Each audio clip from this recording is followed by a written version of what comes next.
I first wanted to preface it by telling everybody that I have really nice feet, and I do have nice feet for a man. I'm not gonna fucking be like I'm not gonna be humble about it. That's good. But would you be okay?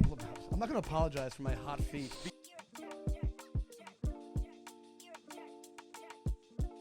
Oh, this is good that you're here. Yeah. Chanel Omari as our guest for the day. It's good to hear because last night, did you watch? I love when white people pronounce my name so well. Omari. Yeah, it's perfect. Like, I didn't know. Sometimes they like butcher it. You're like, what do they say? They're like, Omar, Omarian, Omara. I'm like, they it's really easy. Letters and yeah, shit. they add letters and shit. I love how they're like, aren't you a Chanel R&B singer from the 90s? So, will you? Are you pretty quick to correct people when they say your name wrong? Now I am, but in the past I had a hard time with it because I'm like such a people pleaser. So I'm like, yeah, you could call me whatever you want. And now I realize, like, you know, as you get into comedy, you get to know who you are more. For me, like, my roots and where I come from is really important to clarify to people because people think I'm just a white girl from Long Island. Yeah. Yeah. But or a white Jewish girl from Long Island. Even Long Island roots are like anti-people pleasers. Yeah. Like, it's like they so are. It's the ground zero of people who like do not want to please anybody. That's what I'm saying. And you forget that, right? Well, you guys are from Long Island, right? He's from Pittsburgh. I'm from Pittsburgh. I'm from Long Island. I'm from Nassau County. Which is Me too, so you know. Yeah. Pittsburgh is Long Island without beaches. Yeah. You know? Yeah. It's but it's one of these places where like you're just nicer than us. Yes. I was sure. there. Okay, so this is actually perfect. We'll talk movies and we'll also talk your pod and all that kind of stuff, and then the show you're on. But it's perfect because I did a Firehouse. I haven't done a Firehouse show in a long time. And they kind of run. I don't know if you guys have done them. You've done them. I know you have. Yeah. I don't know if you've done them. Yeah, they run the gamut. Like, it can be anything from like a disaster, like a rowdy disaster, where you're like, okay, to really, really fun. And thank God I did one for a really funny comics guy, Tim Crampier, the other day. It was in Copiague in Long Island, and we got there. It's always the same scenario. You show up and you find out the crowd's been there since 6. And it's like just like filling up on like big ziti and like meatballs and just there's Coors Light everywhere. You know what I'm saying? Like it's just like a family party. It's like going to a family party and then they have a show at the end of it. It's like that kind of vibe.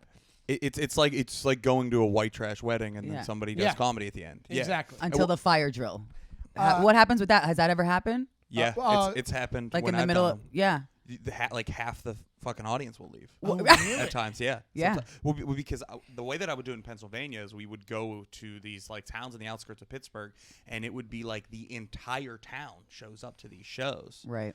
And one time a fire went off, and like I wouldn't say half but a good like fourth had to leave. Oh wow! It's just funny seeing yourself in that situation. That's happened to me once, and I'm like, okay. Were you on stage? I was on stage at the time, and I felt so awkward, but it was the best thing that happened to me because maneuvering that situation will like prepare you for anything. That's the thing. Those kind of shows that make you more hardened as far as comedy funnier, goes. Yeah. The good thing about the other day was, I guess the town over was on call, so nobody was supposed to leave that place. But apparently, two of the captains had to go to a fire. But that's like 2 people out of like probably 300 people. Yeah. What would you do? Do you think you would stay if the fire alarm went on, or do you think you would leave too, or make a joke and then leave? Oh, about on stage? Oh, you mean a fire alarm in the place? Yeah, like when it actually goes on. That happened to me. Yeah. No, I thought you meant... It was a drill. I thought you meant doing a show at a fire department, which I've done, and when the... Yes, that's what I mean. When they get a call, like a house is on fire. Yeah, or like they do the drill. Sometimes, though, like they'll have like a drill for the firefighters, and I didn't realize that at the time when I was on stage. And they did it mid-show? And they did it mid-show because they don't think like we do as producers or comics, like you can't do something during a show because they're still firefighters. They think like, oh, the show will go on and they will leave. And so midway, this drill comes on and they're like, we got to get you guys out. The audience leaves and I'm like, and I'm Colombian, snort a lot of cocaine. And I'm just standing there. I'm like, should I worry about my life or should I leave? Because as a comedian, I don't know if you guys feel this way. It's like comedy comes so like priority to the point where like I was like, oh shit, there might be a real fire. I should probably like leave and not finish entertaining. Because you don't leave your set, right? You don't leave a set when people leave the room and you you bomb. Off. She's like, I got a new tag that I got to get through. I don't care if this place burns to the ground. It's also like you're just doing it to the flames. Like there's nobody there. Everybody's gone, right? She's like, they're coming in to fight the actual fire. And right. she's like, hey, let me run this bit by you. The guy has an oxygen mask on. There's a scene in. I don't know if you watch Sex and burns all over your body. Sex in the City. I don't know if you guys are familiar or watching. I know some. There's a scene where Samantha, she's like she has the sex yeah. pot with like the firefighter, and she's in the clothes of the other firefighter, and he's like, "Lady, get the fuck out! We have a literal fire." I literally thought that someone would yell at me and be like, "Bitch, get out! We're not doing comedy right now." How long ago was that? This was like a year ago, last year. It's not long ago. Yeah, it was a fire department. There's one near on the Upper East Side, and they always they love comedy, and that was like a one thing that they tried. And I'm like, yeah, you guys got to be a little. This is hard to have it at a firehouse all the time, because of these things. Yeah, but it's also there's so many other things going on in the building while you're there. That's why that correct. There was a whole. Correct. A whole part of the building had no idea there was a comedy show going on. That's right, and that's the whole funny part. Is also like, how are you supposed to? That's a producing thing, like control the whole building and control firefighters. Yeah. And they were just trying to, entertain their firefighters, thinking, all right, if a drill happens, who cares? The comic will just keep going. It's like doing a college show. It's like a college show, like you're babysitting. It's the worst. Yeah. I told you, I did a show at this college, and I was like so excited. It was one of the first colleges I've done, and I get there. And they're like the student activities person is like showing me around. It was California University of Pennsylvania, and Cal U. That's like when I went to Manhattan College. That was in the Bronx. Yeah, it's like you're just naming places. Yeah, but he's walking around. He's showing me around, and he's like, "Hey, we have this great theater here. It's a really nice theater for comedy and for all kinds of shows. But today they're showing Lego Batman in there. So you're just gonna do your comedy thing right out here, and it's just dead in the center of the student union as people are like walking in and walking past to go to Lego Batman." Well, they had like kids. Like for some reason, there were like kids on campus. And they were doing this like big like Lego Batman showing the movie, and then they had me in the lobby of the student union with like 15 kids that showed up for the show sitting around. I can imagine you in a Batman costume. Like I can't believe I'm here. Like I can't believe I'm fucking here. Yeah, I should have put a Batman costume on. It would have been less embarrassing because nobody would have known who I was. But I had a. I was like super clean the whole time, right? Right. And then I started just getting frustrated. I was like, dude, this is miserable. This sucks. They're not gonna. They didn't tell me any language restrictions, but I know what a college is. Let me ask you a question. I know my answer. I'll ask you. Would you rather them pay you the same amount of money to put on a Batman costume and greet the kids as Batman as they came into the showing of the movie? I'd rather do that than do stand up in that scenario. There's more dignity involved in being. Because they expect it, right? Like you're in a costume and you're being funny instead of like. You're not an afterthought. Yes. At least you're not. Oh yeah, we forgot we had you, so we're putting you in this corner. Nobody gives a fuck about stand up. It's insane. That's the funny part, is because I rather do the stand up part. Isn't that crazy? No fucking way. It's not stand up right. at that point. It's there's little tiny moments like this that chip away at the not street cred, what would you call it? The dignity of the art of stand up, and that's one of them where it's like, yeah, they'll be literally passing you. Then you should be like, I would love to have the balls to go, no, I'm not doing it. No. Yeah, you know what? I love that you said that there's the dignity of the art sometimes, because I did a show at a cafe. I mean, it was packed.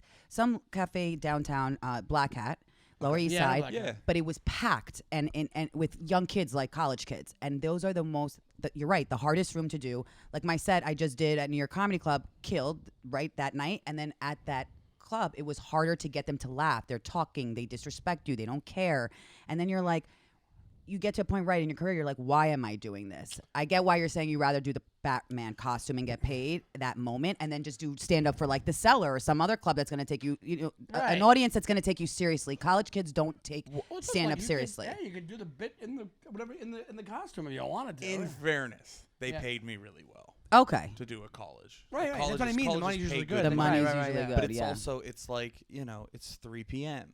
It's not a great time for comedy. There's a huge window behind me that they can see. But the bare minimum of what they deserve. Yeah, okay, obviously, with the money is the main factor there. The theater was the bare really minimum nice. they can give you is people can leave 10 minutes in. They can do whatever they want. But the fact that you're like in a lobby and people are coming through and going to another thing they'd rather go to is so like, what's the point of you guys even That's what I'm saying. Yeah. Right, it's like useless. glorifying babysitting almost. Like you're trying to entertain a whole crowd. It's hard. It makes me feel like one of the dudes that goes on the subway and just starts playing music. Like nobody truly wants me there or knows I'm going to be there. But some people are like, this is a pretty good tune. But comedy, the difference is with comedy you have to connect.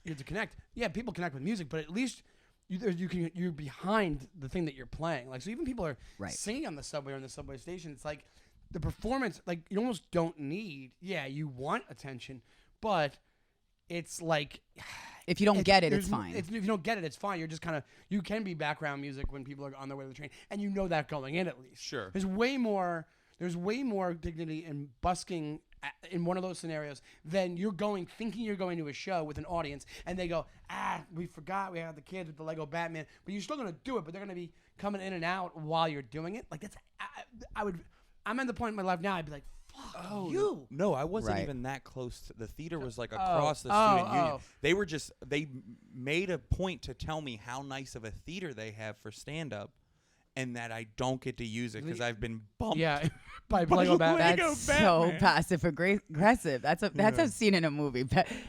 There is a scene actually in a movie that it's Sex and the City also again. She goes, "You've been bumped by the dog." It's like Lego something the dog, or she reads the book after like something the dog, and she's like, "I'm going after a dog like author, like I'm the writer of Sex and the City." Like what the hell? I think I remember that part. Yeah, it'd be funny if every reference Chanel has like Sex and the City. She's like, "I was like reading a book once. Actually, no, it was an episode of Sex and the City."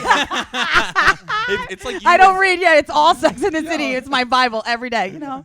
We at the end we like, "Hey, you got any plugs? Watch the new Sex and the City. It's on HBO Max." They're actually coming out with this season. I know they are. I would love to act in it. Did you? Usama Siddiqui was on it. Oh yeah, I didn't get it. Some comics were on it. I auditioned to be what was it? Oh, it was the warm up. I guess her trans boyfriend.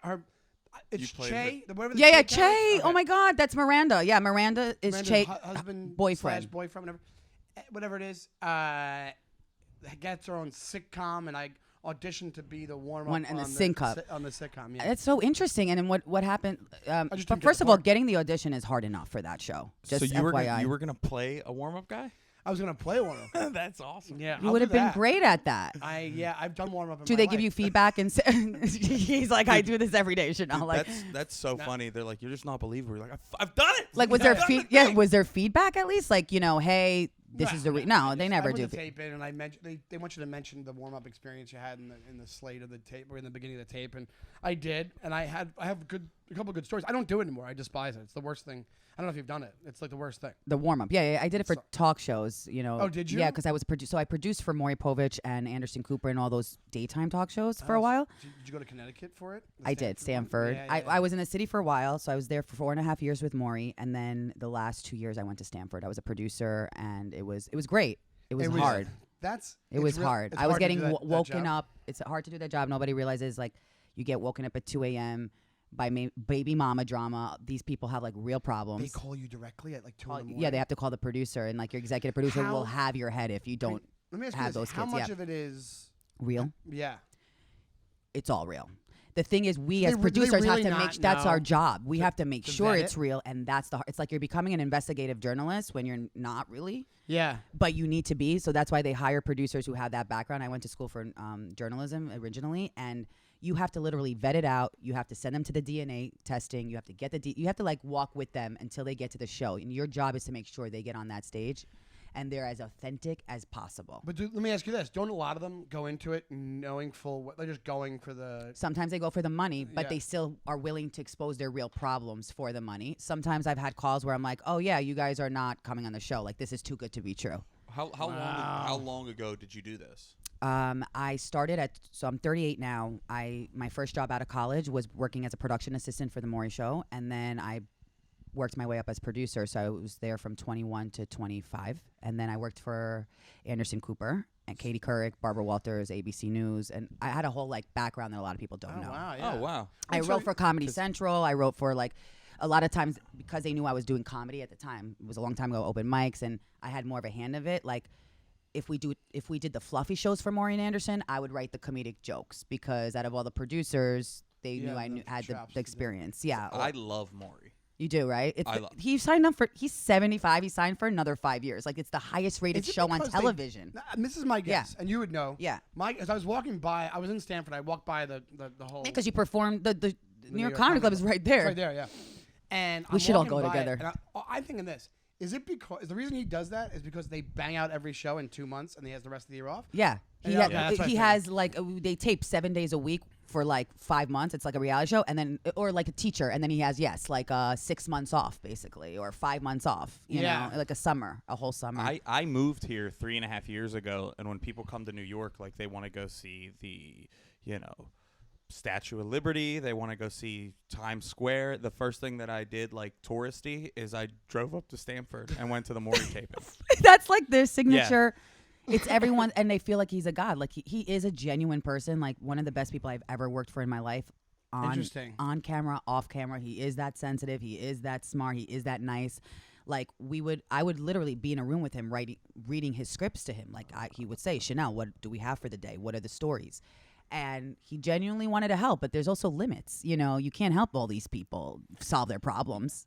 Does he know, like, okay, so the fact that people think, hey, it's exploitative and all that, you're not helping anybody, you're just kind of, maybe you're doubling down on stereotypes. And but these people want the help. They want to be on the show. It's not like he's forcing anybody to do right. anything. And remember, we also get them some perks. Like some people are like, I did this because I do need therapy with my boyfriend, and he won't go to therapy unless we go on Maury. I know we. So it does. There is help. There is help, but there's also a moral complex. That's why I had to, or Maury.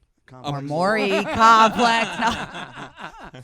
But if they are actually... Because you could justify anything, right? I mean, you can say I'm helping people, and you can say I'm exploiting people, and you can also say, listen, there was times stories where there was a secret. When we had a secret show, I was in charge of those a lot, and I had to vet them out because I got the best ones that were really original and genuine. And if someone said, Chanel, I'm really not going to do this, I wouldn't push them. I'd be like, listen, to my executive producer, we're not going with this story. And if we had to... they would scratch it like day of. Yeah, I would have to have a backup. But that's the producers. So I understand a lot of producers. People think producers are evil because they have to survive too. They have a lifeline as well. They have a job. They have a family. So if they're not going with that story, in their head, they're thinking they're helping that story. If they're not going with that story and that's killed, the whole show is done. Right. Because do they overbook it so that just in case something falls out? It's like having a backup joke too. I've always had backup stories. Like I had to have a lot of them and be on top of them. Yeah. I think... Not that the producers are evil. I just think that a lot of reality show producing gets called out for a lot of bullshit, which they're known for. Last Comics in the comedy world back in the day. Yeah, you did Last Comic Standing, right? Last Comic Standing, but the year I did it was the year that Wanda Sykes and this woman named Paige Hurwitz took it over, and they were known, and they put us all in a room and they said, hey, we know the history of what this show has. Because early, I don't know if you guys know this, but I think I told you this. Early on, like in the early seasons of Last Comic Standing, they had a script, like you're saying, like where it's like they had who they wanted to move on and who they didn't, and who was going to be like the best cast in the house when they had that, or just the best cast for the show going forward. So you could go on and kill, and if they didn't want you to move on, they'd take your audience and they'd take some audience of somebody bombing, put that in front of you, and there you go, you're gone. And then the judges would just get rid of you because the judges have the producers in their ears about who they want. Correct. And that's why you had that whole thing with Dan Natterman. They didn't want to pass Dan Natterman like the third season or something like that, or second season. And Drew Carey and Brett Butler were the judges, and they were like, they got really pissed and walked off because they're like, you told us we were in charge. We want Dan. But in actuality, it's like they have input, and then the producers are the ones who actually make the. But the thing is, choices. Because when I did Princesses of Long Island, I did a reality show on Bravo TV. Right. That's a little different because it's not a competition, more, right? It's like, but we were real because. So it started with my real friend group. The only thing is, I had a leg up because I had the producer's head. The thing with producers is they don't like when you try to become someone you're not, and they know that, and you hide things. So what I did was I just laid it all out. That's why and you have to think with producers. They're like you. They want to root for someone to represent the rest of America, right? Right. So if they like you and they want to set you up for success because you're giving them everything they want in a way, I mean, you got to have boundaries, then you're going to be that favorite they're going to show you in a great light. Like they showed me for the most part on Princesses of Long Island in a better light because I was the most authentic. I had nothing. Well, I wasn't you were just being yourself. Yes, I was being myself. What's the premise of the show? So the premise is 6 Jewish Long Island girls that the world hates. It wasn't the best at the time. 6 Jewish Long Island girls who moved back home during the boomerang generation. Like they were college educated, privileged, but still had to move back home with their parents because everything was falling apart for them. Yeah. Little like mini housewives. It was an interesting concept. These were really my best friends from Long Island. Like I've known these girls forever. We had real history. We had real drama. I was like the peacemaker and the comic relief. You know, the green screen. I was doing the jokes. Like we needed that because if you see these girls, you're gonna be like, I want to kill myself. I love them, but I can see it taking off. Yeah, and it resonated with a lot of people and it impacted a lot of people because I think these girls. Think about the Mean Girls, the movie, right? Yeah. With Lindsay Lohan and Regina George and all that. That's real everyday life, and people feel like they saw their friends in each of us. Like, this girl reminds me of this. This girl reminds me of this bully. So I think it really raised, like at the time, it came out of 2015. It was right when the Kardashians came. You remember, reality TV wasn't this edgy. We were a little bit edgy. There's also a lot of anti-Semitism in the world. No one wants to see 6 Jewish girls from Long Island killing it. But what they didn't realize, if they watched the show, yes, that's what Bravo literally would say. Seinfeld, Curb Your Enthusiasm. I would yell at the executives. I'm like, stop saying it's like that. That's an insult. This is nothing like that. Just make it a scripted series. Because they weren't getting that, like. Turns around, she's like, salsa? Yeah. Salsa? Okay, go ahead. I know what you were saying, and they were thinking that, but it didn't translate, unfortunately. Maybe season 2. Maybe season 2 would have translated. The reason I said it is because before Seinfeld, a lot of people, there is tons of it. There's or The Office, permeating the whole culture, but a lot of people didn't know about New York Jews before Seinfeld. Correct. And then it was like a novelty. They were like, oh my God, this is great. And that's one of the reasons why they thought that Seinfeld took off so much, because it's just the way Jersey Shore did with Guidos in the Jersey Shore, because people don't have the phenomenon of Guidos outside of this tri-state area. Which we were also like, that's why we would talk to executives a lot and say, why is our show like getting the heat and not staying? Like, let's figure out a way. But it's harder with Jewish people because the Jews got involved themselves in the community, being like, well, this is not a representation of us, which, by the way, we're not here to represent anyone. It's kind of like you representing, aren't you Irish? Or you can't represent the whole Irish community. No. We're all different, you know. Right. There's bad Jews, there's good Jews, there's bad Catholics, there's good Catholics. It's like you can't be. And also, what could it have been? How could it have been that bad? You're like, oh, you got to stop. Well, here's the funniest. So the governor, I don't know if it's the governor or the president, a lot of mayors and presidents of different countries got involved. So Japan, because they called us. Are you kidding me? I'm not. No. Oh, somebody's breaking in. Not. Oh shit! He heard us. China. China.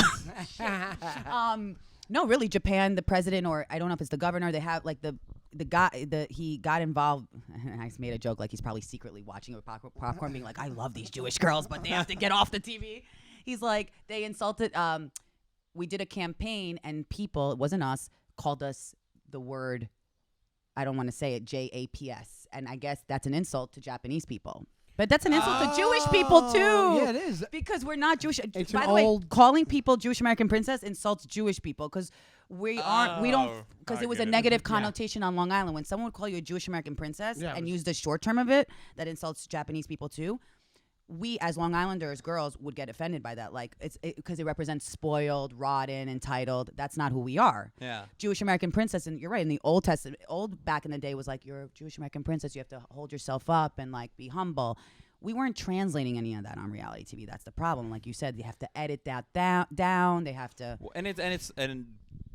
Unfortunately, that's not sexy. That's not like Correct. Fun to watch. It's not. Like you want you and your friends arguing every single and you want episode. Right, and relatable. Like, can these Jewish people relate to us? Like, do they have drama? And here's the thing. What's interesting is this.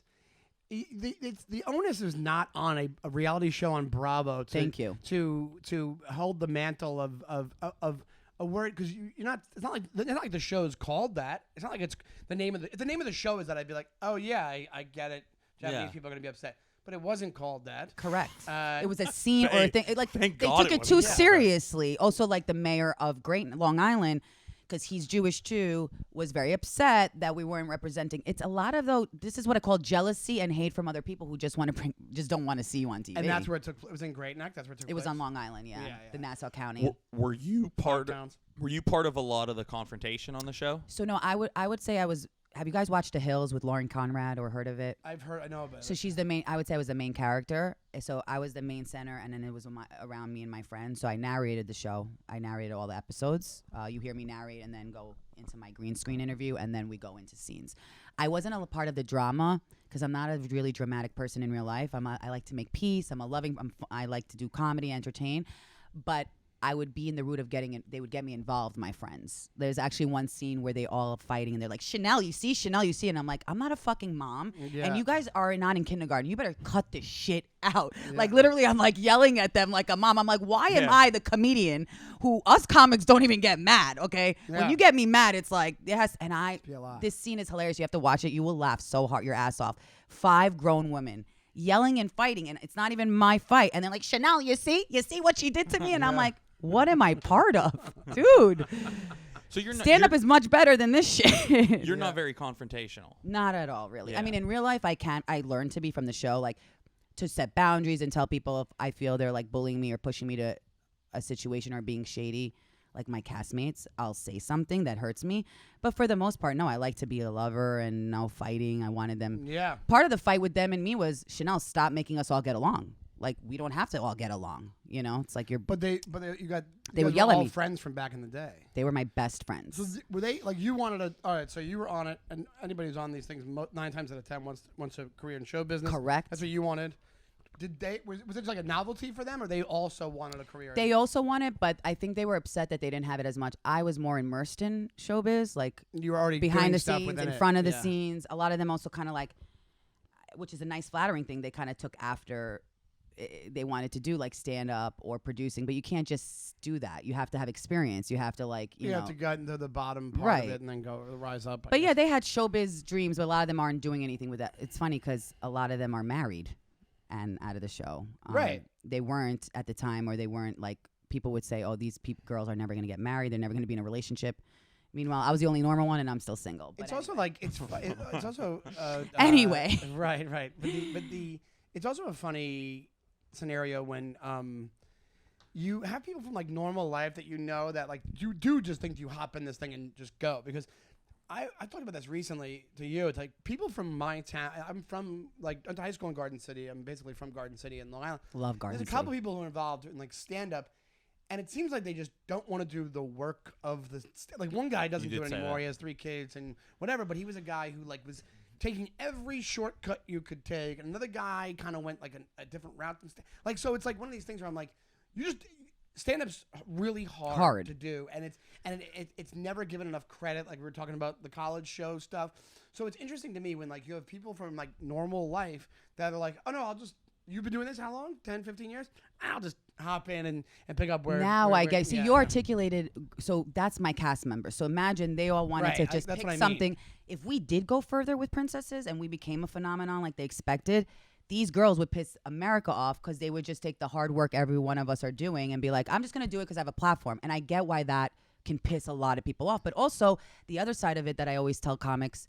You can't get mad if somebody does that. Like, they obviously know how to do it, and, like, they should be able to do... Like, it's just as hard work. Does that make sense? Yeah. No, it's one of these things where it's like... But here's the thing. We've talked about this on the show a lot, and we get inside baseball about stand-up, and I never begrudge anybody doing well in show business because it's like, hey, you can just get completely lucky and get something. Good for you. That happens. But... stand-up is like its own thing, and there's like a meritocracy part to stand-up that I think once you wash away all the dust of all the other bullshit, it's like, hey, it has to be I do this a million times a year type of scenario, and I work hard at this to get very minimal results. You know you're right. So I don't know if this is if this question I'm going to pose to you two is on the right track, but I have this argument with our buddy Sean Murphy. Do you know Sean Murphy? Yeah. I had this argument with him couple of months ago about when somebody becomes like famous for something like going viral or outside of comedy, and they start touring and doing an hour, and the hour is bad, but they're packing out everywhere they go. He believes that is a quick flash in the pan, and then when they go back to these places, they won't be able to sell it out again. And he's told me this before. And I disagree. I think that first off, I think you probably get 2 rounds of that based off that initial pop. That, in my opinion. And secondly, it doesn't fucking matter. It doesn't matter because you already I agree. made the money. You just be on to the next. Like thing. They don't care. Those comics. So for me, right? Like they don't care to. So everyone would tell me when I started meeting with managers that and I've done comedy for 10 years. I did open mics. I did it the old school way. Right. I would go to radio. I was on BLI at the time doing midnight to 5 a.m. shifts, and then would go to the open mics after my real job and did like the work, right? But still, even with a platform and a name, I wasn't getting what I needed to get for comedy. My thing is like, you could work so hard at it and not get anywhere, but you could also use your platform, and get somewhere. You know what I'm saying? Like, yeah. But also. But and then being the funny part, I rather be funny and then come back to these places and they say, Chanel Omari didn't just get it on her name or the reality show or the platform. She's actually really funny. But I agree with you when you said it doesn't matter, because if these comics that aren't funny are still packing it up for years, people just go and buy the sauce. That's what I think is driving everyone crazy. It's like, then we might as well do that.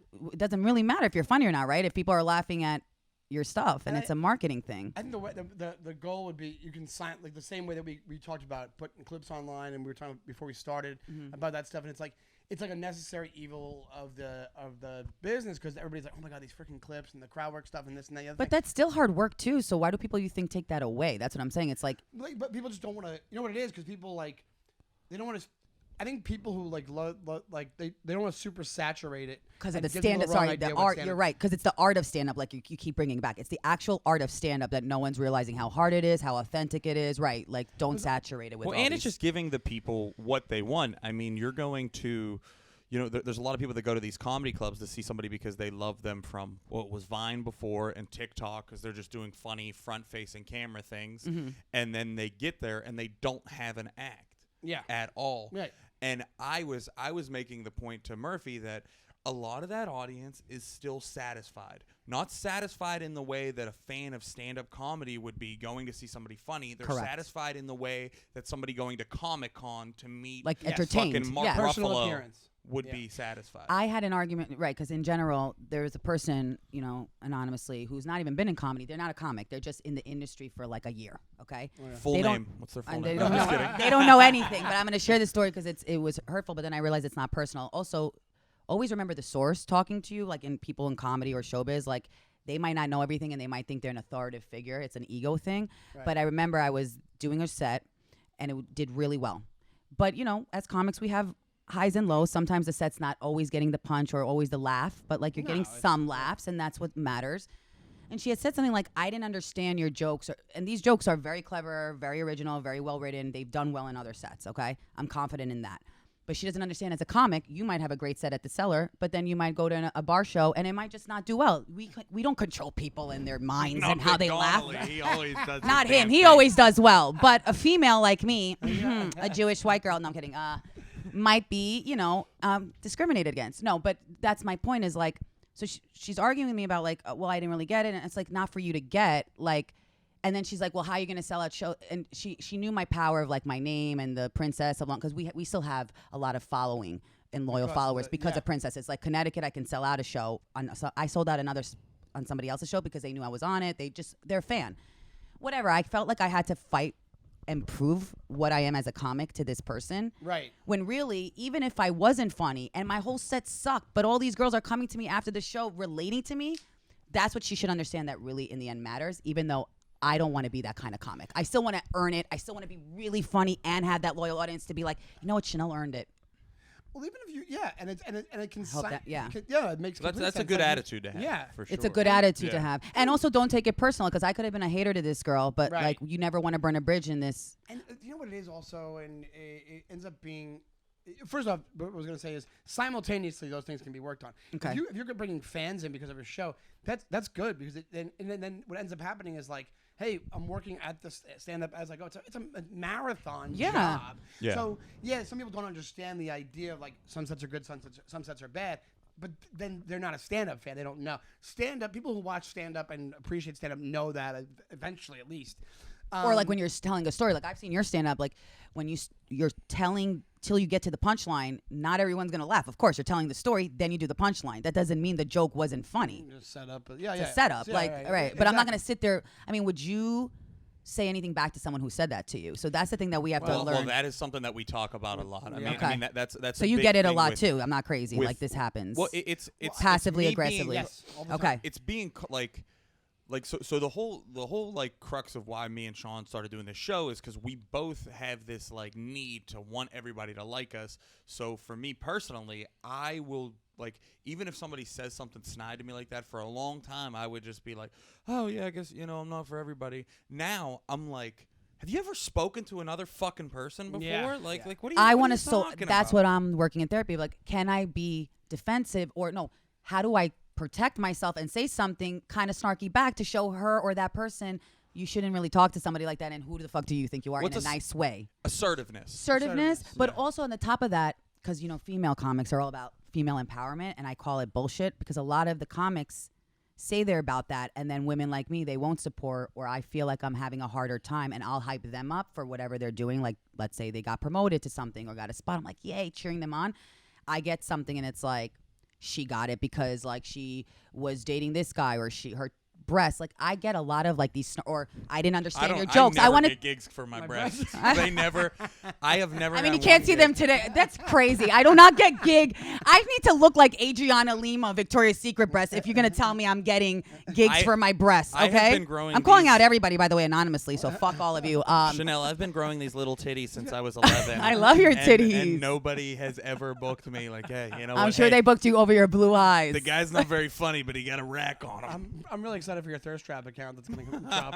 Have you ever got booked because of your handsome facial beard look? Yeah. You got a nice smile here. I get booked because of my bald head and my beard. And but you know, because people, that's what I'm saying. People like that will always. It's just I'm happy you're saying this and admitting that, and that's why I love listening to your podcast, and I'm honored to be on it, because I think it's important to talk about. Because I do also hold it in. I'm like, yeah, you know what? You're right. Maybe I did suck. But no, you shouldn't say you suck to please somebody else who doesn't even know. But then you don't want to be confrontational. No, and you also don't want to be... True. And burn a bridge, because in comedy... Because what they're doing, and not all the times. Right. I think, so you have... There's a multi-pronged thing that happens with why people do that kind of thing. So I think what happens is this. Stand-up is the only thing people can watch, and then somebody's naturally being funny, and they're like, how I could do that. This looks so easy. I could just do this. Correct. Whatever it is. And it's just not the case. So... sometimes people go up because they're like they just find this, they like, I have to regain the power in this exchange. I've had it happen. I've had guys come up and try to tip me, like older guys where you make their wives laugh, and they come up with $100 and I don't take the money. So everybody's like, you're an idiot, take the money. I'm like, I don't take the money. I'm not going to give you back the power because you were embarrassed because your wife laughed at my fucking jokes. Yeah, I like that. That's a great character. Yeah. That's about character at that point. It's like a comedy cuckold situation. Yeah. Yes. Yeah. It's Thanks for making my wife laugh. yeah. Funny. Thanks, dude. Or like on that note with the comedy clubs, or in general, just any gatekeepers, right? It's like, if you're not good enough to play at this place, then you might not be funny. I like that you're going behind the psychology of why a person would say that, because a lot of comics come to me and say, people who say that to me, I give up. Don't give up. I almost gave up because some 5 weirdos who work behind the scenes who don't even know comedy are going to tell me, I'm sorry I didn't get your joke. Well, when I sell out theaters, I'm sorry. Maybe I'll invite you and you'll get the jokes. It's not about, Cedric the Entertainer taught me this when I opened up for him. It's not about getting the jokes. It's about, what do you want to say on stage, entertaining people, making them laugh, giving them a good time. Right. We're not curing cancer here. It's exactly. I don't know how would you have coped with that? I'm just interested. If it was somebody, because you knew this person, correct? Mm-hmm. So there's another aspect involved, because it's another comedian or somebody in the business. So it's like, yeah, that comes out of it. That's an envy thing. And it's an envy thing. And it took me a long time to realize that. I've gotten, stories about me, audience member wise. I've gotten into it with people because I'm like, you could just say nothing. You could just, and now even when people come up and they go, I don't even like we talked about this too. I don't like the idea. It's like, that was pretty good. And now, especially, I've said this too. There's nothing more confident than me after I do well. Like, you can just say nothing to me. I'm not looking for anything. Validation, right? I'm in therapy at that point too. I don't need your good job or continue to do this. It's one of these moments where it's like, I've had people say like half-assed like compliments where they like that, like, that was pretty good. And I just stop and I go, no, it wasn't. It was really good. I'm really good at my job. And I just say it that way, and they go, oh, pretty confident. I go, yeah. Did you see how that went? That was great. And they're like, all right, and they're walking out. But it's such a brief exchange, but it means so much more to us. So it's like, why not just stand your ground? Especially if I bomb, I'm home in 15 minutes. I'm fucking gone. Right. Yeah, I'll do the same thing. I'll go back into my shell. But like, when it works out and you're there, and I'm actually happy with how things went. You're not gonna even if it's inadvertent, you're not gonna chip away at me enjoying what I just did. Correct. You're not gonna chip away or my future. Exactly. And usually those people who do talk to you like that, it's funny because they're the ones who don't work hard for anything in their life, and they happen to get things just handed to them. So I think that's an entitled, like you said, that they don't understand the hardness. Like I was trying to explain to this person, the beauty sometimes in bombing is just accepting it. Like, because if you could bomb and be confident on stage, imagine when you kill it. And in life, it gives me confidence to just conquer things. Like, fuck you. Who do you think you are to even tell me how to process all this? But it's like, I'm not going to argue with you. You're right. I'm not going to sit there being like, it's also that moment's fleeting. Like they're gone. They're not gonna, even if it's like a thing where they're like, I'm not a fan. So you're not a fan. That's fine.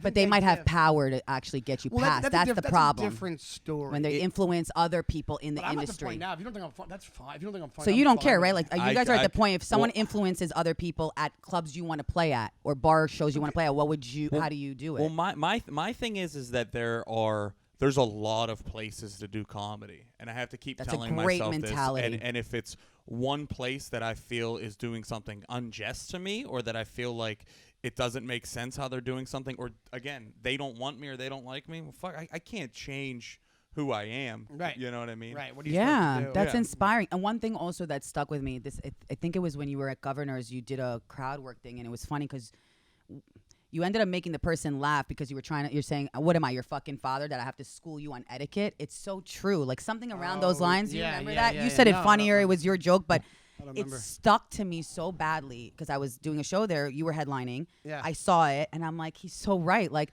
but I'm not confident yet enough I'll do that if like I'm enjoying the room and still bombing and then I can like riff. But that's true. Like, we're not here to like teach you etiquette either. That's what's hard as comics. Like the right thing to do, like keep it to yourself. Don't say that. You're right. Some people just don't know how to be in any aspect of life.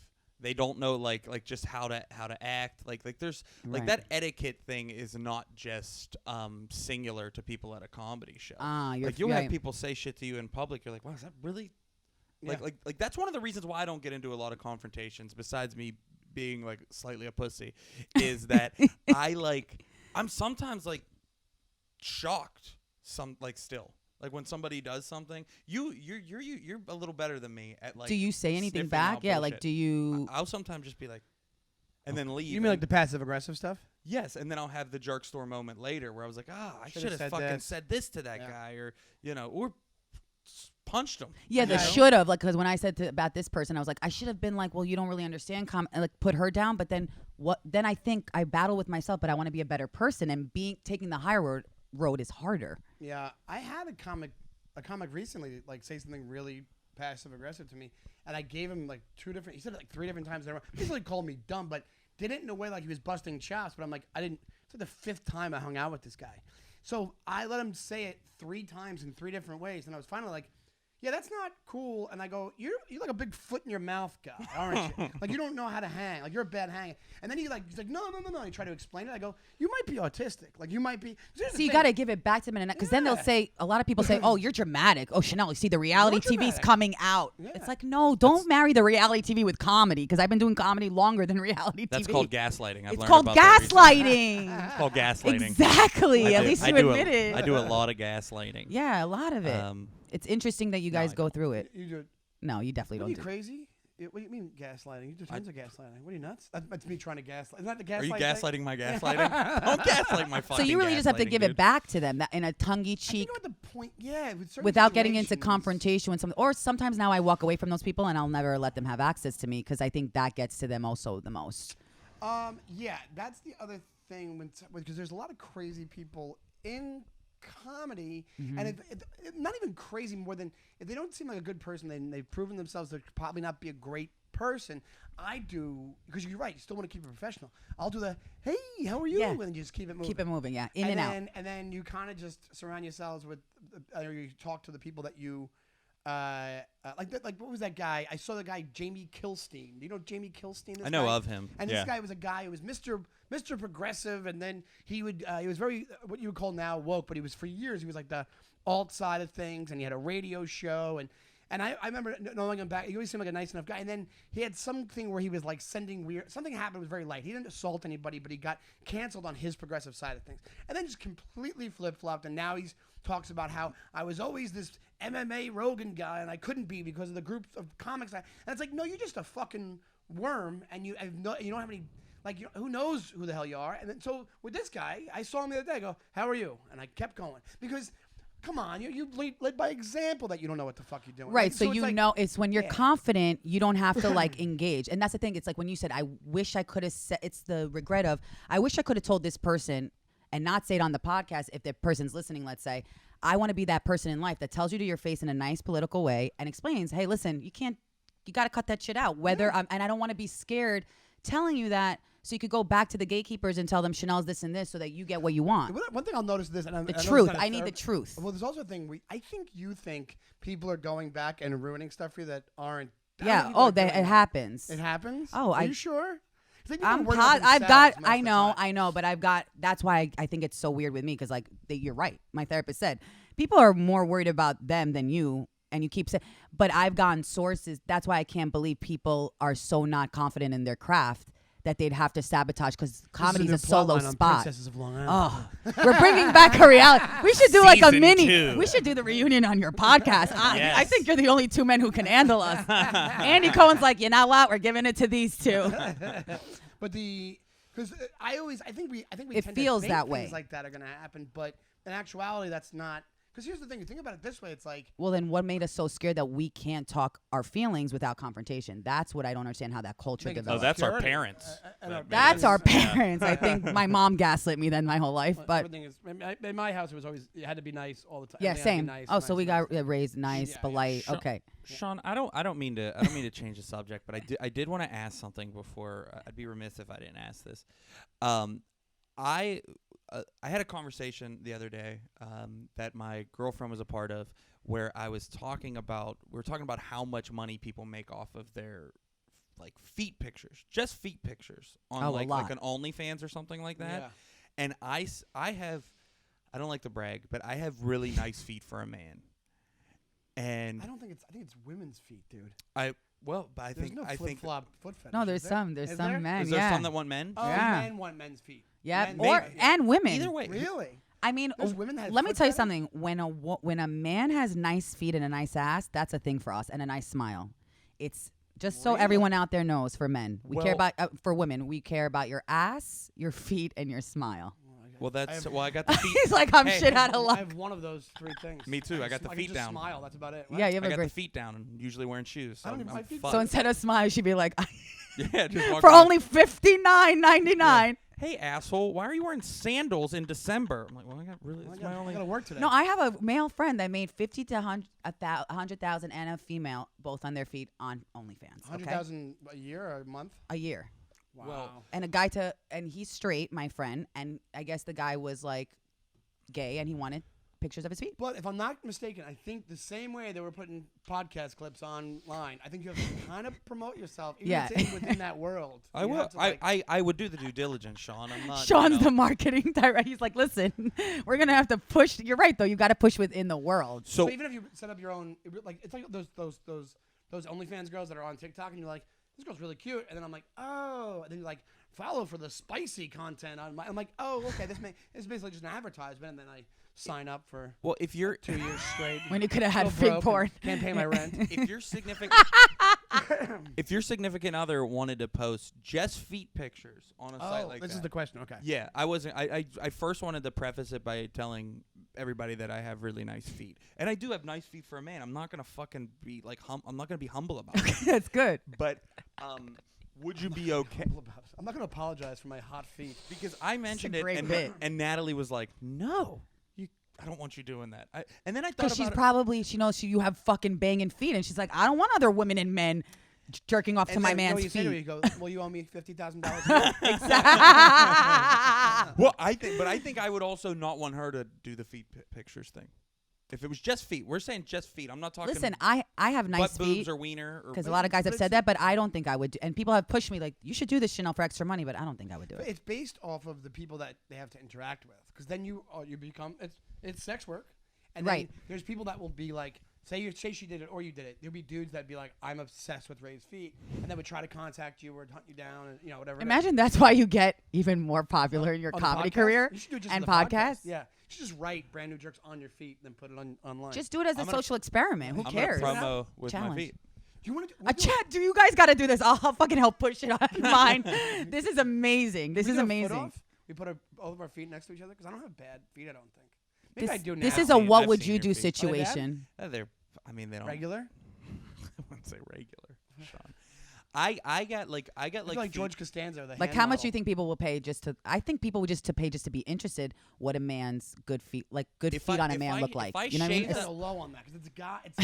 Women. Well, how do you guys take care of it? Do you guys get manicures and pedicures? I know some men who do that. I barely even wash mine, and really? I don't know. It's just all natural. So they just you're look lucky. beautiful. You got Well, jeans. just because it was just got good jeans. the dirt that was on top of it, and you washed them one day, you're like, oh, they're actually not that. Yeah, Great. they're not.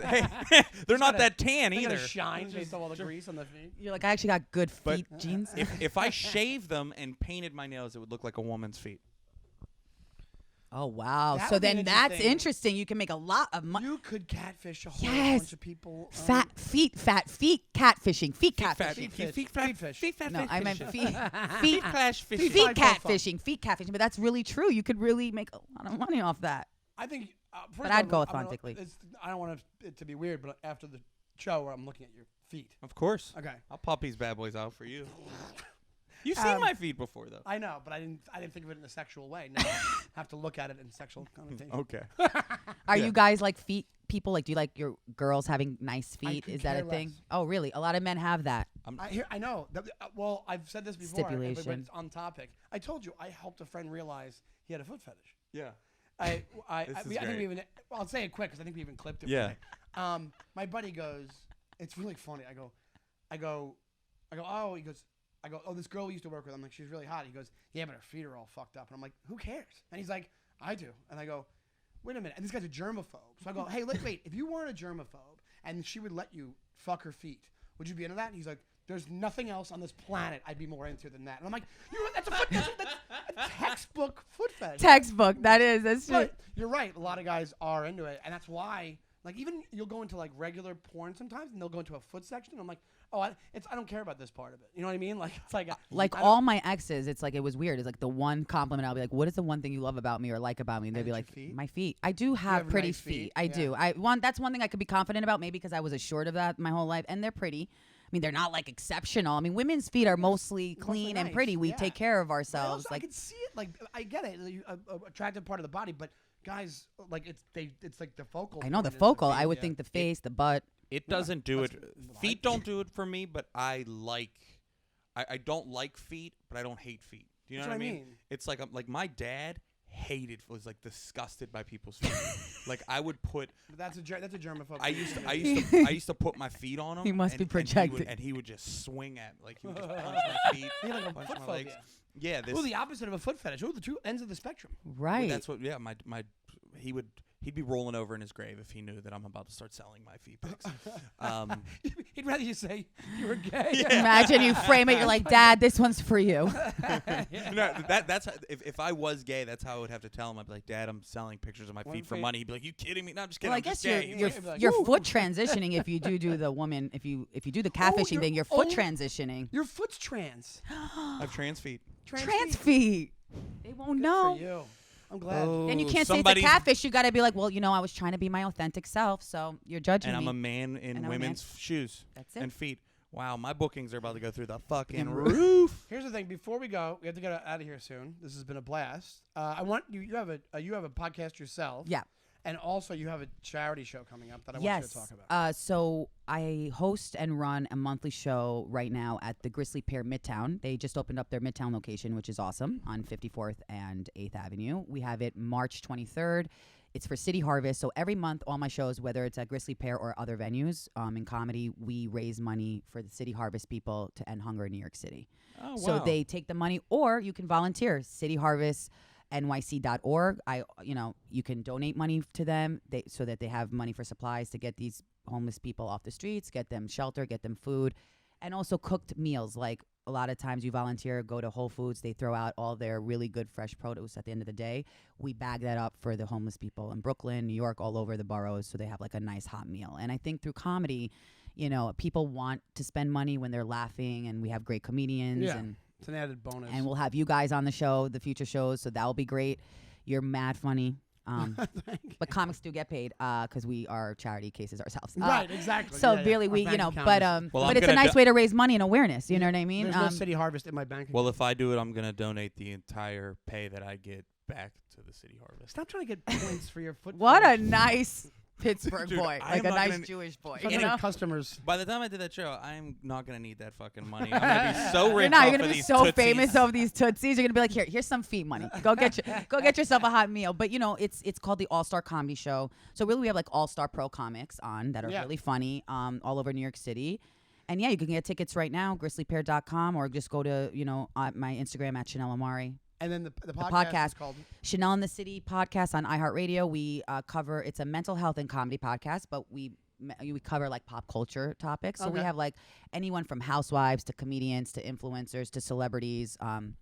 Like we had Kevin Bacon and Cedric the Entertainer on talking about like their obstacles in their careers and how they overcame them with like, you know, and like what's their favorite place in the city to go to, like to escape. You know, that's like the niche that we talk about. Get Kevin Bacon on? Yeah, he's That's the coolest He came guy. to Gotham once. He was really cool. How cool is he? He's I the met him for like nicest, 10 seconds, but he was really cool. nicest, coolest person in the world. And my seems favorite like actor, that. he's really like that, like in real life. Like it's insane. I actually lied about meeting him years ago. I told you when I used to work at the Science Center in Pittsburgh. Oh yeah, you I told worked me at the concession stand, and anytime like people would come up sometimes, and I don't know why, for no reason, I would just be like, "You're never gonna guess who's in the theater." Right now. They're like, "Who?" I'd be like, "Kevin Bacon." He was super nice, and I was like, so nice. I was like, he got an orange soda and a bag of popcorn, and he tipped me $20 extra.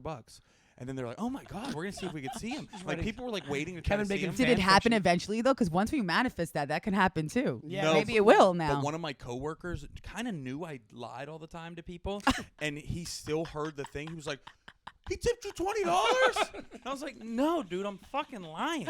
Now you're like, well, now I know someone who knows him. You guys should come. So he has a band with his brother. I think that's why Bacon he's Brothers. so humble. The Bacon Brothers, yeah. And he said that's what keeps him humble. Him and his brothers and his wife. And also, they live in New York all the time. Like They he's have in- boundaries, yeah. Like Yeah. when he's filming and she's filming, I'm sure they put it's about if you want to make it work. He said that's the truth. When He's he was on the very- podcast, very confident he's guy. a cool guy. yeah. Okay, so all the socials. So once at again. Chanel Omari, at Chanel in the City podcast, at the All Star Comedy Show. Come see me perform wherever. Perfecto. You know, Thanks for doing support me. Thank you. This Thank is an you, awesome. Chanel. I had the best time. I love your podcast. I listen to it all the time. Thank you very Hell much. And yeah. you have a great podcast, so tune in. Well, we'll see you guys next week. Guys, at Brand New Jerks. Actually, no, brandnewjerks@gmail.com if you want to email us. Hit us up on, do a search on YouTube for Brand New Jerks to get full episodes of the podcast. Full episodes, YouTube, and we got clips on Instagram between the two of our accounts, at Ray Be Killing 'Em and at Shawnee Time. You can check us out on TikTok. That's at Brand New Jerks Pod. And every single Thursday, new episodes always. Guests, sometimes just me and Sean doing something intimate with just me and him. Or And with his our feet. But yes, and subscribe to my OnlyFans at Tim Rickman. And, and we do a awkward handshake at the end of the show. Do you want to Yeah. the awkward handshake? 2, 3. There we go. Musketeers. That actually looked way better than That what we was did. actually good. Thank you guys. See you next week. Bye. Bye.